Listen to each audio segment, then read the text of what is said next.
Hey, my friends, we will be right back to the show. But I have a question for you. Are you struggling with the impact of childhood trauma? Well, know that you're not alone. I'm here to let you know that I'm starting a brand new weekly coaching group that includes a year of life coaching, accountability, support, habit and goal setting, and more. I'm starting a waitlist for the group right now, and I'm only taking a handful of people.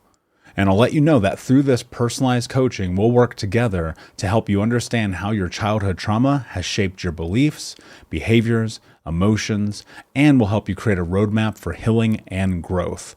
Right now, you can schedule an absolutely free coaching session with me and get put on the wait list if you go to thinkunbroken.com. My friends, it's your time to turn your trauma into triumph, breakdowns into breakthroughs, and become the hero of your own story. And I'm here to support you in doing that. Just go to thinkunbroken.com to register for a free coaching call with me and to get put on the wait list for the brand new weekly coaching program. We'll be right back to the show. But before we do, I want to tell you about today's sponsor, factormeals.com, where if you go to factormeals.com/unbroken50 and use the code unbroken50, you can get 50% off your first order. That's factormeals.com/unbroken50. If you're like me and you are a person who is busy trying to create a life, heal, work on their health, wealth, and relationships, and not to mention deal with the day-to-days of normal life, you do not have time to be going to the grocery store and trying to figure out what you're going to cook every single day of the week. In fact, one time I did the math and I realized I was spending over 15 hours a week at the grocery store and cooking. When I added Factor, I got to use that time for myself, for my family, for my friends, for my community, and for my business. And so if you're in the place where you need some more support in the kitchen, head to factormeals.com/unbroken50 and use the code unbroken50 to get 50% off. Do you ever feel like life is a never-ending series of lessons while you try to find purpose, meaning, and answers? I am Vanessa Fontana, the host of Figuring Shit Out, a podcast where we undertake self-help, coming of age, and healing. As I live my 20s in New York City figuring shit out myself, I've realized that if you spend your whole life trying to get your act together, you don't have a life. You have an act. On Figuring Shit Out, every Sunday, you get to normalize the journey of not knowing and be guided into living your life with more intention and ease. Hey, my friends, we will be right back to the show. But I have a question for you. Are you struggling with the impact of childhood trauma? Well, know that you're not alone. I'm here to let you know that I'm starting a brand new weekly coaching group that includes a year of life coaching, accountability, support, habit and goal setting, and more. I'm starting a waitlist for the group right now, and I'm only taking a handful of people. And I'll let you know that through this personalized coaching, we'll work together to help you understand how your childhood trauma has shaped your beliefs, behaviors, emotions, and will help you create a roadmap for healing and growth. Right now, you can schedule an absolutely free coaching session with me and get put on the wait list if you go to thinkunbroken.com. My friends, it's your time to turn your trauma into triumph, breakdowns into breakthroughs, and become the hero of your own story. And I'm here to support you in doing that. Just go to thinkunbroken.com to register for a free coaching call with me and to get put on the wait list for the brand new weekly coaching program. You've probably heard me say before that your mission matters, your message matters, your voice matters. And I don't think that holds more true than in which we're sharing our stories in a way that help provoke emotive reactions and connection amongst each other as a human species. What's up, Unbroken Nation? I hope that you're doing well, my friends. Today's episode, I'm very excited to share with you with my guest, Seth Erickson, who's actually a branding expert. And I wanted to have Seth on even though the show isn't necessarily entrepreneurial, as you guys have heard me say before. I always feel like the sense of freedom that comes with entrepreneurship and living your dreams really starts with your voice, your mission, your message. And in this back and forth, Seth and I talk about the importance of the willingness to honor your voice, to hold your truth, and to put yourself out there, even and especially when life is scary, as it can be sometimes. And in my journey, I've found that the more I was willing to put myself out there, the more that I was willing to face the possible criticism of the world, regardless of what they believe versus what I believe, the more sure-footed I've become in this experience. And I hope that you'll take from this episode maybe a little hope or even a planting of a seed of an idea that your mission and your story really, truly do matter. And that storytelling is a beautiful way to be able to convey that to the world. And so, again, today's guest, my friend, Seth Erickson. And without further ado, let's get into the show. Hey, what's up, Unbroken Nation? Welcome to the Think Unbroken podcast. I'm your host, Michael Unbroken, and this podcast is about helping trauma survivors let go of the past, overcome their fear, discover their identity, become the hero of their own story, and ultimately to be unbroken. Our goal in company is to bring on guests and experts in the fields of mental, physical, and psychological health to help you overcome the past, to take back your power. And in this podcast, we are unedited and unfiltered, and we're going to give it to you real so that you can start to create massive change in your life. If you're curious about learning more outside the podcast, you can get a free copy of my book, Think Unbroken, at book.thinkunbroken.com. That's book.thinkunbroken.com, where you can get a copy of my #1 best-selling book, Think Unbroken: Understanding and Overcoming Childhood Trauma. The most important thing that you can ever do, my friends, is show up for yourself, and that's where you are today. And I appreciate you. I have massive gratitude for you. And without further ado, let's get into the show. We'll be right back to the show, but before we do, I want to take a moment and tell you about my new book, Unbroken Man, a man's guide to being the hero of their own story. I sat down a few months ago and realized that there are so many men in the world that need guidance, that need support, that need to learn about trauma, removing themselves from toxic masculinity, breaking down the barriers to vulnerability, getting unstuck, and ultimately learning the tools to become the hero of their own story. Unbroken Man is available for pre-order right now if you go to men.thinkunbroken.com, where you'll also get access to over $1,000 in bonuses, including the 6-week in-depth trauma healing coaching app, which you'll get instant access to. I created Unbroken Man to be accessible to everyone around the world, but it is written for men from the guise of a man, and I hope that you will find it to be a practical tool on your healing journey in the same way that thousands of men around the world have. So check out men.thinkunbroken.com to pre-order, and until next time, be unbroken. Hey, what's up, Unbroken Nation? Hope that you're doing well wherever you are in the world today. I am very excited to be back with you with another episode and my guest, Seth Erickson, who is a best-selling author and founder of the Storify Agency. Seth, my man, what is going on in your world today? Oh, today? Well, it's the weekend, so I'm taking it easy and doing podcasts. So. Yeah, I love it, man. There's, I always tell people, like, if you want to go for your dreams, sometimes you're going to have to work on Saturday, So yeah. I'm very excited to be here with you, and thank you so much for showing up and being present with me today. For those who don't know, can you tell us a little bit about your backstory and how you got to where you are today? Yeah, so I guess the best place to start would be 2015. I ran a successful web design agency, and I was becoming completely dissatisfied in what I was doing with my agency because we were winning awards, getting paid really well, had really happy clients. And every time I asked the clients, are we helping grow your business? And they'd be like, well, what do you mean? I'm like, well, are you getting more sales? Are you getting more contacts? Are are we pushing the needle in any way, shape, or form? And the answer was always no. And I'm like, okay. And they were like, but we're really happy with the work.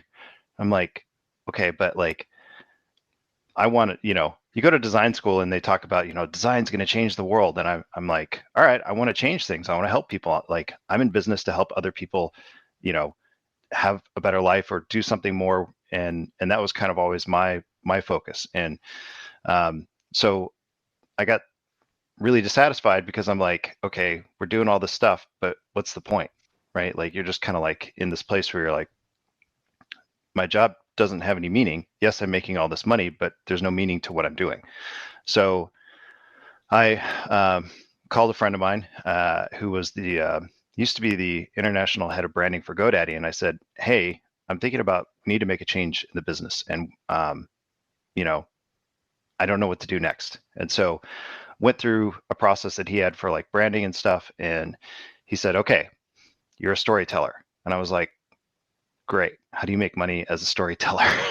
Like, I thought storytellers are people who work in Hollywood who write movies, or they write books or poems or music or whatever. And I just didn't see myself as any of those types of people. And he said, well, I've got this book called Story Wars by Jonah Sachs. And he said, you should check it out. He's like, this guy runs an agency. He's a storyteller. Maybe you can learn something. And so I read the book, and it was basically like I was struck by lightning. I was like, oh my gosh, this makes so much sense. I need to learn more about this. And so I read that book, and then I read a bunch of books, The Hero's Journey by Joseph Smith, Story by Robert McKee. Lisa Cron has like 3 or 4 books on storytelling. And so I read all those and continued to read books. And basically in a year or so, I read about 50 books. And then through those books, I started learning about all this neuroscience stuff that was happening, and all the research that was going into it. So then I read several hundred research papers, and don't do that to yourself. That's all I can say. Don't read research papers about storytelling. There was all this really fascinating neuroscience stuff that they were now starting to, or have begun to understand over the last 20 years, right? Because now we're able to scan brains and look at things, and so I said, okay, so there's something more with story that's happening, and basically I was like, after I read all the books on storytelling, I was like, this is amazing. I want to do this. And then after I read the science, I was like, oh, this is like legitimate. Like, so what do we do? And so we actually started applying, some of the things that we were learning from these different books and how to craft a story, and applying them to email campaigns and applying them to websites and things like that. And we started actually seeing the needle move in people's businesses. We started seeing double the open rates. We started seeing 3 and 4 and 5 times the industry standard for click-through rates and things like that. And we went, holy crap, this stuff works. So we basically changed from a generic web design agency, with all the classic tropes of we're so cutting edge, we're so creative and all this stuff, to we're a storytelling and branding agency. And that's, so we changed the name to Storyfy Agency. The reason we call it Storyfy is not because we're trying to be cool like Shopify or Spotify, but Storyfy actually is a word that means to tell or narrate in story. So, so we made that shift, and then we did that, of course, right at the beginning of the pandemic, which is always a good time to restart your business. And, and that's where we are now. So, yeah. And I relate to that in a lot of ways, because I think that even with Think Unbroken and this podcast and writing and narrative storytelling, like, it matters. And one of the big reasons I wanted to bring you on, Seth, is so we could dive into that, because I think people maybe misattribute a lot of the information that they take in as story, and they just look at it as, oh, this is this thing in front of me right now, but there's depth to it, there's scope to it. And one of the things that's been sitting with me a lot, especially recently, is, man, I've almost entirely removed myself from media, because about 3 months ago, it hit me so strongly, like, oh, we live in the most fear-based society probably in history. And I think that it's impacting people in this dramatically negative way that it's almost crippling. And I found myself caught in the algorithm, even though I've been in, as many people know, background of international marketing and advertising for the majority of my adult life. I even got caught up in the throes of it. And I said, wait a second, there's actually something here. And what I think is really interesting about knowing what you do is you talk about why the brain is actually like a computer more so than we realize, and you have the ability to hack humans. I think that's really important, and I would love for you to dive in and talk about what that means.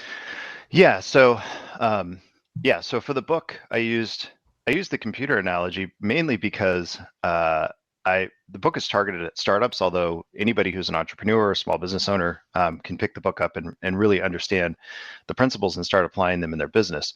But essentially, so to break it down, kind of in a simplistic way. We have a conscious and a subconscious. That's kind of like your Windows and your DOS or your Mac and your Unix. We have short-term and long-term memory. That's like RAM and a hard drive. We have biases, which are basically the firewall that essentially allows what's going to come in and what's going to come out and kind of how we're going to see the world. And so from there, it was like, okay, well, what are the applications that run on the operating system? Well, they're stories.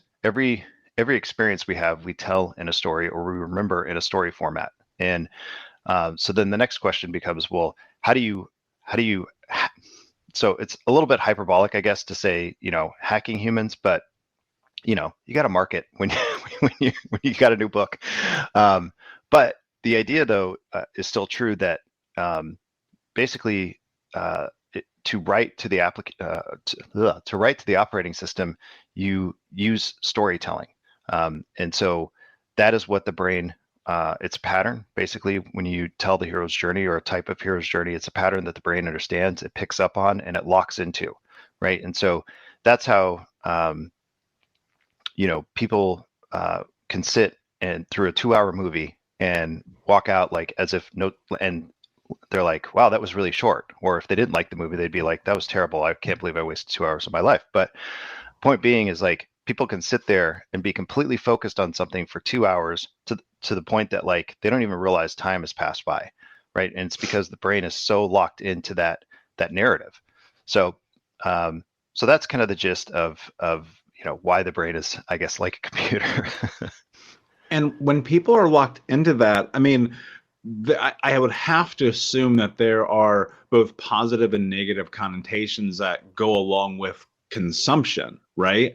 And what I'm wondering here is, how can, in understanding that we can be so biased because of really it's almost force-fed to us in the way that we look outwardly at things, how can you better understand, like in real time, what narrative is being spun to you and how to kind of make meaning of that? Okay, so this is it's a little bit more difficult question to answer, mainly because so for the book, I started going down like the psychology route of storytelling, and there's a huge area there, and I was pretty much like, I'm never going to get this book done if I try to go down this and understand everything that's going on here. To your point though about bias, bias is a double-edged sword. It's not necessarily a bad thing, and it's not necessarily a good thing. What I mean by that is, you wake up every morning, assuming that when you touch the ground, you're going to be able to stand on it, right? That is basically a bias. And so we have biases they basically act as shortcut keys, if you will. So we don't have to think about every little thing we're doing, right? So I don't have to get up, I try to get out of bed, wonder if the floor is going to be there or not, right? I just make that assumption, and that becomes part of the bias of I have this bias towards matter, basically. So in the narratives and different things that are happening, we definitely are being influenced. And one of the things I talked to somebody about this a while ago. I said, everything that's going on around us, whether it's politics or the news or any of these things that are going on, it's basically a narrative war. And we don't understand that we're in this narrative war.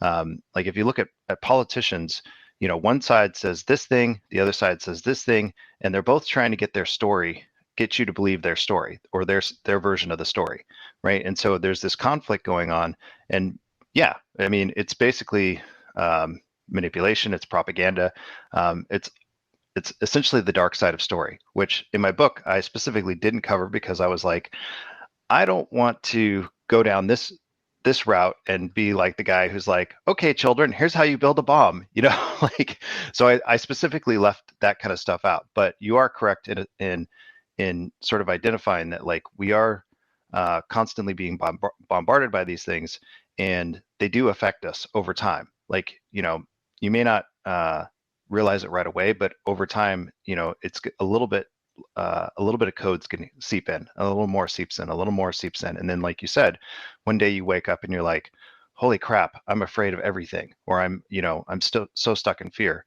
A perfect example of this is, well, if you talk to anybody who watches way too much CNN or way too much Fox, they're always angry, right? Why are they angry? Because they're being fed a diet of anger and negativity and all this stuff. And it's like, so it's hard to have conversations with people when they're in that mindset, when they're stuck in that place. And it's hard to draw them out of that place and say, you know what, like everybody, we're all people, right? Like it doesn't have to be us versus them on every little thing. But that is an aspect that, yeah, I specifically was like, no, let's not go down this route. Yeah, and what's so fascinating to me, it almost feels like, and look, as someone who's been in marketing for a very long portion of their life, like I recognize how stories, spins, narratives that people consume to help purchase products or to listen to a podcast or to really, it's everything is marketing. Like I really think about that in my day to day, like everything from building relationships with people to having this conversation right now in real time, like everything is marketing because you're always positioning yourself to an extent into the world. And what I think people get lost on quite often is not recognizing, like, I mean, I hate to say this, but it's true. There's always a level of manipulation happening in your life. And I think from what you're talking about it and recognizing the neuroscience of it, I would love for you to talk about the neuroscience and storytelling and how those two things parlay. Yeah. So you said something important there, which is you brought up emotion, right? So from a neuroscience perspective, emotion does several different things. One, it moves a memory from short term to long term. Right. So that's so when you have an emotion, that memory doesn't just get cleared out by your RAM. Like it's, there's lots of things that happen throughout the day and you don't remember them. Like, you might have gotten up and I don't know, got some coffee or whatever. And then, you do that every day and you don't necessarily remember, oh, what was I doing at that moment? So your brain kind of goes through and removes those things. But when emotion is injected into the situation, like let's say for instance you go to the store and you do that all the time, that's a normal activity, but then you go to the store and you get hit by a car. Well, getting hit by the car at the store that's going to be an emotion that's going to move into your long-term memory. So one of the other things that we've learned, or that the neuroscience tells us, is that people don't buy on logic, they buy on emotion, and then they use their logic to justify the action that they took. So if you're watching a commercial or you see a thing and you're excited about that thing, or it pulls on your heartstrings or whatever it is, whatever emotion, you may want to buy it, and then you'll justify why you bought that thing. The other interesting point is that, and this kind of goes back to what we were talking about, like with all these narratives going on, emotion kicks people into action. So if they don't have emotion about a certain thing, like let's say it's a political topic, if they don't get emotionally involved in that idea or that topic, then they won't take any action. So what you see is a lot of people trying to manipulate other people's emotions to get them to take action, because we know from a science standpoint that's what causes us to take action. So that's it's another tool that is basically used. And so I guess going back to your question earlier, how can we realize when we're being manipulated? Well, you almost have to stop and say, I'm feeling this thing. Why am I feeling this thing? And is that a good thing or is that a bad thing? Right? Like, am I being pulled into this thing, or is this something I agree with? So I don't know.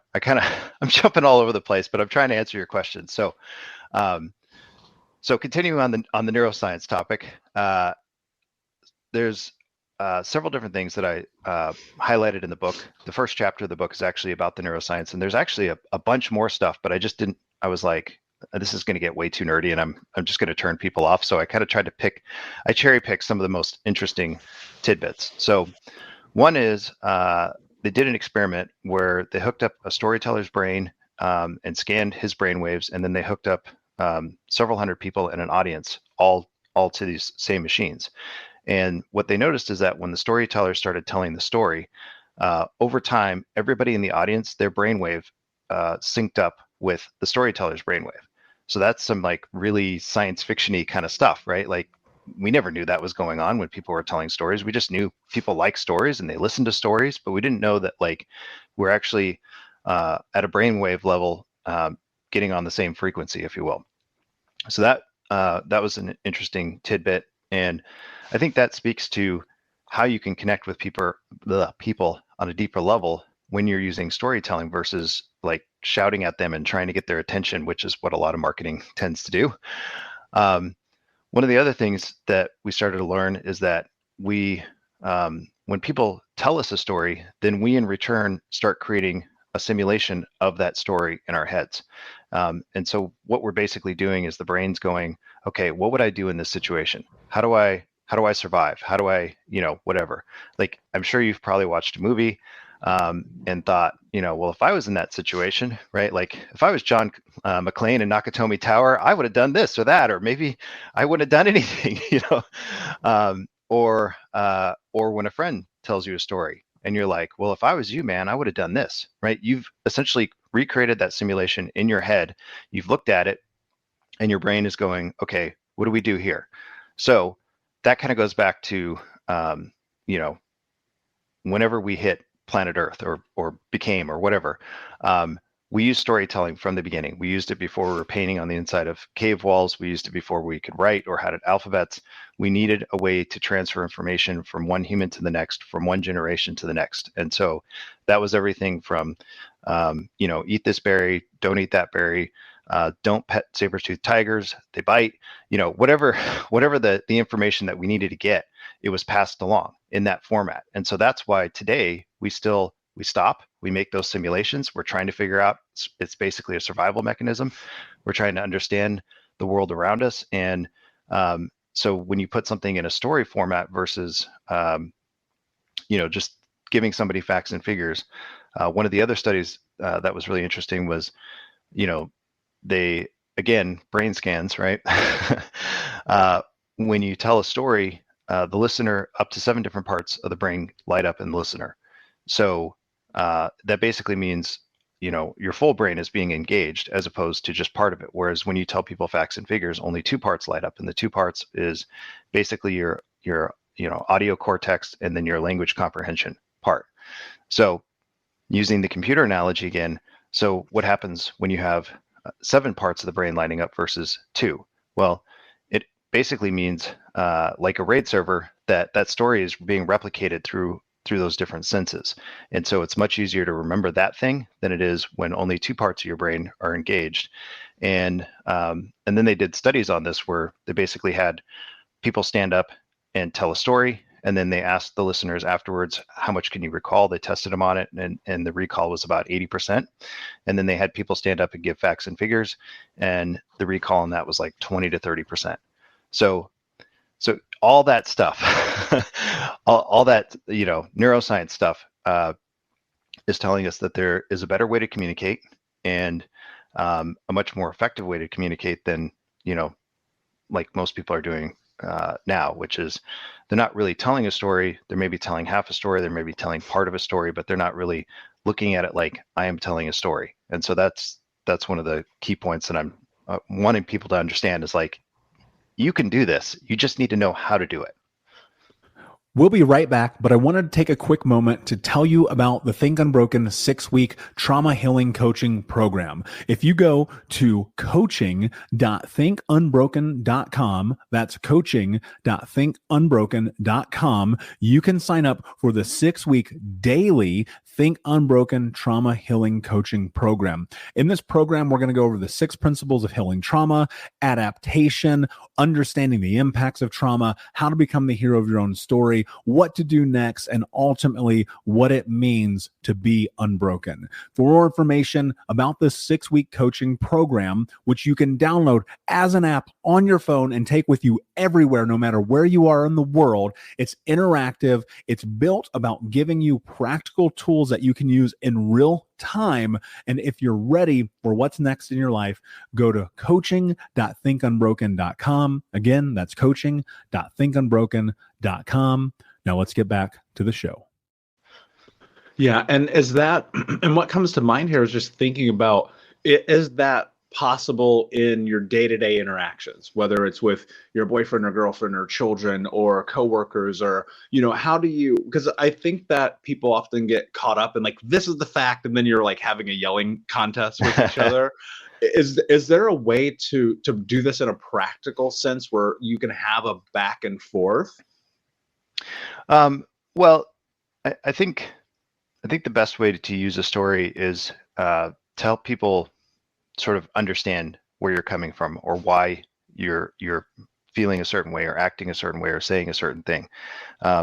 It's not really a format where you can go, let me tell you part of the story, and then you say something, and then let me tell you more of the story, and then you say something else, right? But you did hit on something there, which is that you can use storytelling, like I said, to explain, your position or your reasoning, and people do that. They do it all the time, and that's one of the things that I tell people is, like, we're all storytellers. Like, it's a part of us. It's like breathing. We just don't realize it. It happens automatically. And so, my goal is to help you go, okay, I am telling stories, but how can I do it in a more effective way? And that's the piece that I'm, trying to help people understand with the book and all the work that I do. Yeah, and in that, one of the things that I wonder is, when we're kind of going through this process, and look, I think this applies whether or not you're, running a business, or you're literally sitting around a campfire. Are there characteristics of a good story? Yeah. So that's where you get into stuff like the hero's journey. And I mean, I don't want to go too far down that rabbit hole, but essentially, there's in the hero's journey, there's 15 different pieces that kind of come together and happen. And so you have the hero going from the ordinary world into the extraordinary world. You have them getting called to action. So, a good example of this is like when Luke meets Obi-Wan Kenobi and finds out that, Princess Leia has been captured. Obi-Wan Kenobi's like, hey, we got to go, rescue the princess. And Luke's like, no, I'm good. I'm going to go back to my moisture farm. And so that's basically the call to adventure. So there's the call to adventure. Trying to think, like, there's so many different pieces, but there's the mentor who helps the hero along the way so that they can overcome whatever challenge. There's the villain. There's there's the thing that the hero gains or learns or understands from the situation. There's death and rebirth. I mean, yeah, we could probably spend an hour talking about all the individual pieces, but to simplify it, typically, the shortest story you can tell is problem solution, right? Hero, villain, right? And but you can get, obviously more elaborate. You can tell your story in 3 acts, beginning, middle, end. You can add emotion to your story. You can position yourself as the mentor in the story. You can position yourself as the hero in the story. You can position yourself as the villain. So all these different pieces, I look at them like they're ingredients, right? Like, to bake a cake, you're going to need sugar, milk, butter, eggs, whatever. And then once you have the base ingredients, you can probably make, you can make an infinite amount of different types of cake, right? Like you can add some nuts, and now you got, a carrot cake or whatever. You can add some chocolate. Now you have a chocolate cake. You can, there's once you have those base pieces together, then you can kind of add and take things away and change it around. And, the same recipe might make chocolate chip cookies, but it also might make, M&M cookies. You know what I mean? And so that's the fun thing about storytelling is like, once you have those base things, Robert McKee talks about having stakes in a story. Like there needs to be a reason why the story matters. There needs to be something that makes us care about the hero achieving their goals. So yeah, like I said, I'll keep droning on if you don't stop me. Please stop me. Yeah, no, I love it because I think it matters. There's so many people who, I run across people in my day-to-day life all the time where, I'll say, they'll ask me like what I've done and what I do. And I'm like, well, I'm a coach, international speaker. I've written a couple of books and people are like, I would love to write a book. Right. And they're like, I don't know. I'm not a good storyteller. And I'm always like, that's because you haven't started writing a book yet. Right. And so what I'd be really curious of your thoughts on here, Seth, how do you demystify, or if that may not even be the right word to use here, but how do you negate this thought people have about I'm not a good storyteller and help them become one? Yeah, well, I mean, that was the whole point of my book was, like I said, we all do this thing. And some people, it's like any skill set, right? Like some people are naturally gifted, right? Like everybody's got that uncle or that family member who's always got stories and it's super entertaining and it's, fun to be around them because they're telling these stories or whatever. And then there's some people who, like I said, their version of a story is to spit out facts and figures. I went to the store, I bought milk. It was $2.99, like they're not telling it in a story format, but, yeah, I mean, so what's the point here?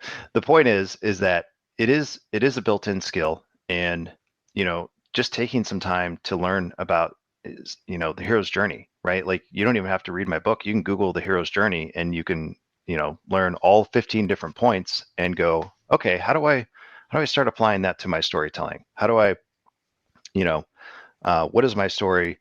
How do I, build characters and worlds and all this other stuff, right? Like, so it's just, I think it's a matter of like what's a good example of this?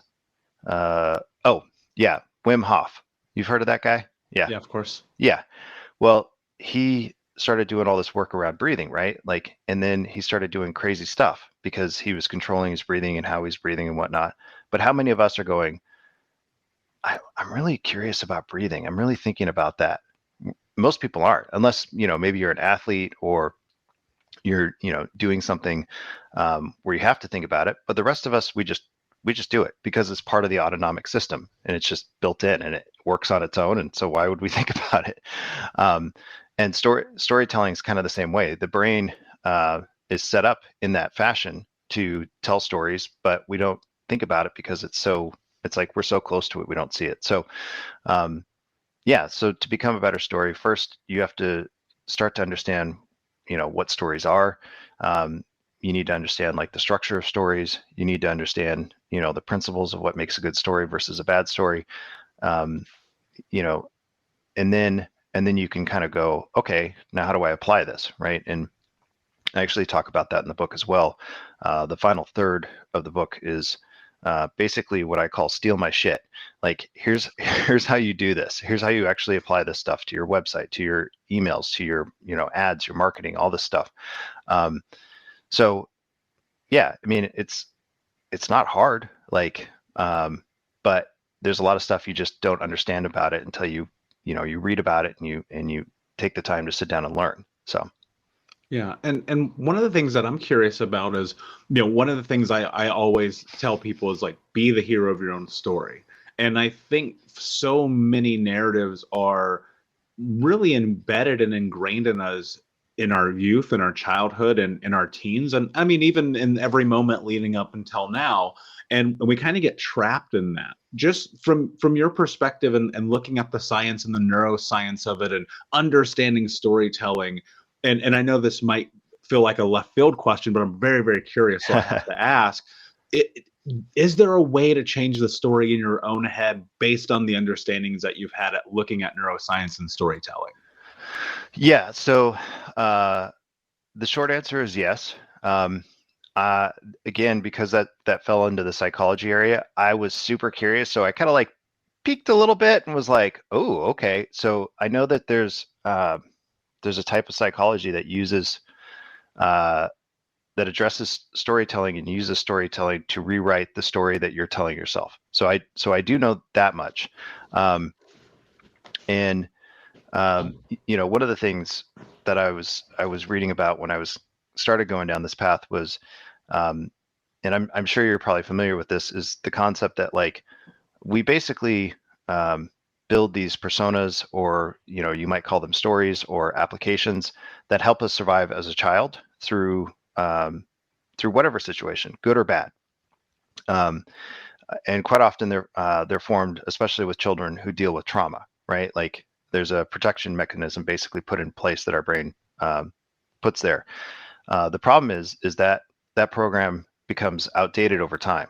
So when you become an adult, you're no longer, afraid of this, other adult that hurt you, or at least hopefully you're not, or you're no longer necessarily focused on those things that happened in the past, but that application's still running, and then you're reacting based on that past thing, or that past application. And so a good way to think about it is like you're on Windows 10, but you're running a Windows 95 application, and it's causing your operating system to get all screwy and messed up, and you don't know why. And so going in and having the ability to kind of go in and rewrite that story will allow you to kind of change things from that perspective. So I'm sure based on the episodes I've listened to, that you know exactly what I'm talking about. So.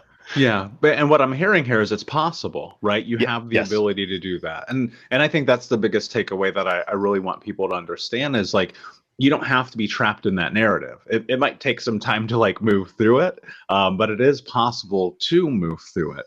One of the things that I'd love to talk about, and this might be a little bit biased towards myself here for a moment, but go for it. Why is telling a good story essential to dominating in a marketplace? Yeah, so I mean, the simple fact is that if you tell the right story and you tell a good story, people will pay attention. Like that's the big difference between. So I see, like people talk about marketing and they talk about storytelling, but I don't see all marketing using storytelling. I do see storytelling in marketing, but what I see more often than not is a lot of people when they market, they're shouting at their customers, trying to get their attention. They're talking about themselves a ton, and whereas when you have a story, you basically, like, people just are naturally interested or naturally curious, depending on if you're doing it the right way or not. Again, it all matters on how you're telling a story and if you're doing it effectively. But you basically, the best story wins, right? Like, so figuring out what that story is, figuring out what your brand archetype is, how you're going to tell that story, all of that essentially helps you communicate better, which helps more people pay attention to you, which means more people will become interested in you or engaged with you, which means that the more attention you have, the more customers you're going to have, and the more customers you have, the more you're going to start to dominate the marketplace. So that's the short and long of it. Yeah, and I feel like, and I could be wrong here, but wouldn't that apply to pretty much everything in life?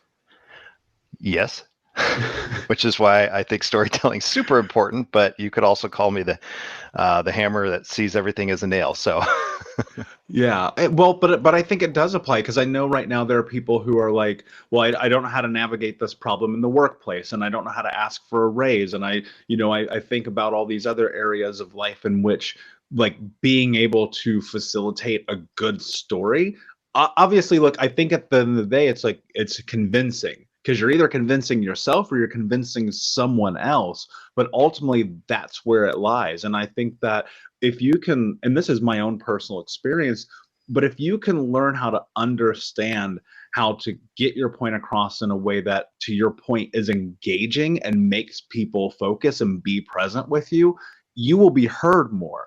And Yeah. I think natively, like growing up, my way of being heard was like, I'm just going to be the loudest person in the room. And that's experiential, right? And so it's yelling, it's screaming, it's fighting. And then I was like, wait a second, what if there was a different way to do this?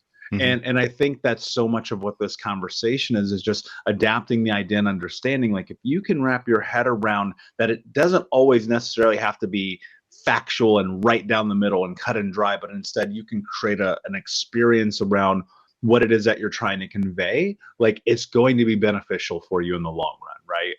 Yeah. Yeah. I mean, I talked to a friend recently that he feels like he can take on more leadership in the organization he's working with. And he was like, hey, can I use storytelling for this? And I was like, yeah. And I said, so what's the problem that you want to address? And he took me through it, and I said, okay. And we did some work on it. And then he came back like a week later, and he was like, okay, I got this outline. Here's how I want to tell the story. The one thing I would say is that a mistake that people make in storytelling is they always want to put themselves first. And what I'm always working on, especially with my clients, is like, nobody cares about you until they do, right? And so you need to set up the problem, right? That's where we bring in the emotion, right? Start with that. Like, here's the problem as I see it, then explain maybe what the solutions are.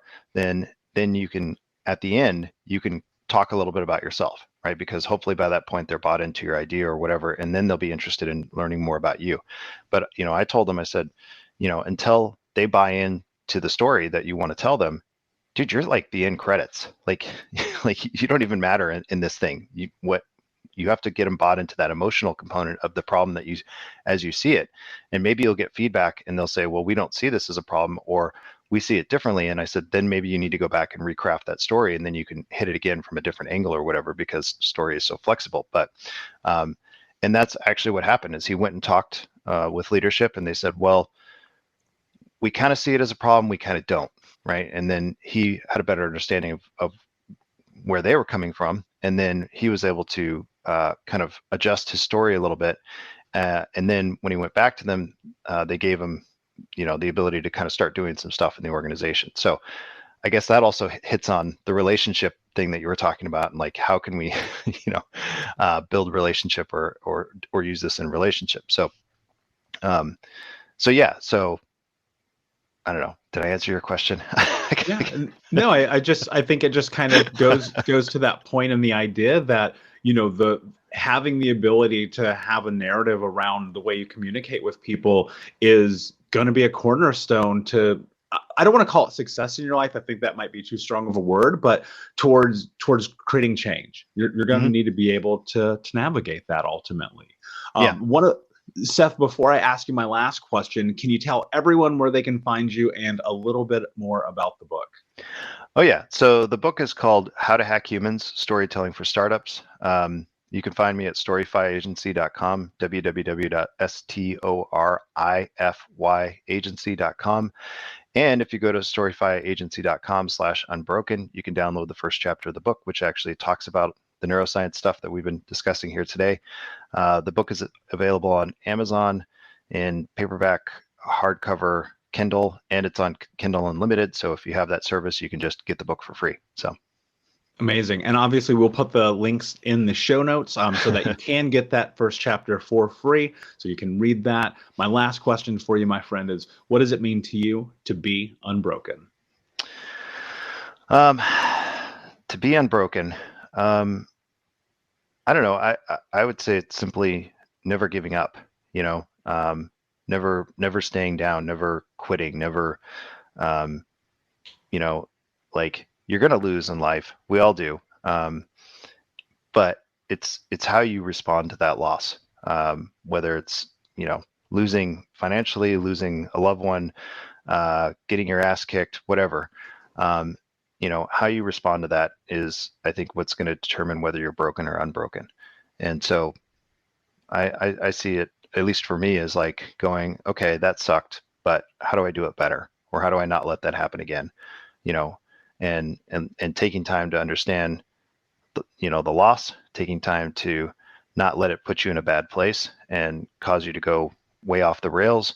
And also, making sure that you don't become a victim of these things that happen, because we all have crappy things that happen. So I guess that's my answer. Final answer. Love it. Thank you, Seth. Thank you for being here. Unbroken Nation, thank you for listening. Please like, subscribe, comment, share, tell a friend. And until next time, my friends, be unbroken. I'll see ya. Unbroken Nation, hope that you just got a tremendous amount of value from today's episode. I want to know what you think. Please do me a favor and review, rate, and share the episode with 3 friends on social media today.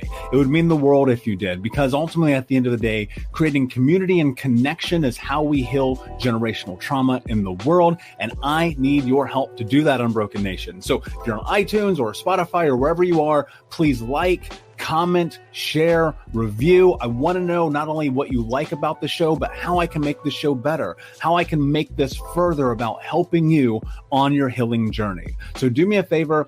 And when you do, shoot me a screenshot of you making the review to my DM at Michael Unbroken on Instagram so that I can have a conversation with you, say hi, and more importantly, so I can share it with the Unbroken Nation. Thank you so much, my friend. Hey, my friends, we will be right back to the show, but I have a question for you. Are you struggling with the impact of childhood trauma? Well, know that you're not alone. I'm here to let you know that I'm starting a brand new weekly coaching group that includes a year of live coaching, accountability, support, habit and goal setting, and more. I'm starting a waitlist for the group right now, and I'm only taking a handful of people. And I'll let you know that through this personalized coaching, we'll work together to help you understand how your childhood trauma has shaped your beliefs, behaviors, emotions, and will help you create a roadmap for healing and growth. Right now, you can schedule an absolutely free coaching session with me and get put on the wait list if you go to thinkunbroken.com. My friends, it's your time to turn your trauma into triumph, breakdowns into breakthroughs, and become the hero of your own story.